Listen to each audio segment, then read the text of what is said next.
গিন্নিমা মুন্নি দিদিকে নিজে হাতে করে খাইয়ে দিচ্ছিলেন, কিন্তু চোখের সামনে থেকে হঠাৎ গায়েব হয়ে যায় মুন্নি দিদি। কোথাও খুঁজে পাওয়া যাচ্ছে না।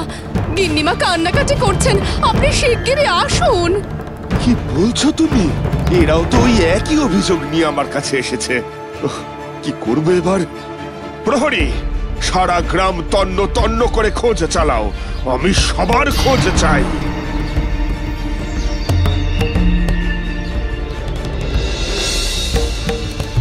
ওগো, জানো এই গ্রামে আজ সর্বনাশ হয়ে গেছে। সবার মা বাবা চিন্তায় কান্নাকাটি করছে।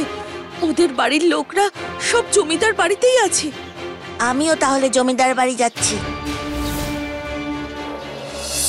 জমিদার মশাই, এইসব কি শুনছি? এমন ঘটনা কি করে ঘটলো? আমরাও ভেবে কুল পাচ্ছি না, কোথায় যেতে পারে বাচ্চাগুলো। বাবা কৃষ, শ্রীকৃষ্ণ তো তোর ডাকে সাড়া দেন। তুই ওনাকে বল আমাদের বাচ্চাগুলোকে ফিরিয়ে দিতে।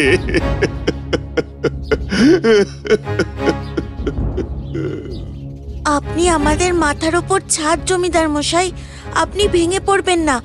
আমি দেখছি আমি কি করতে পারি।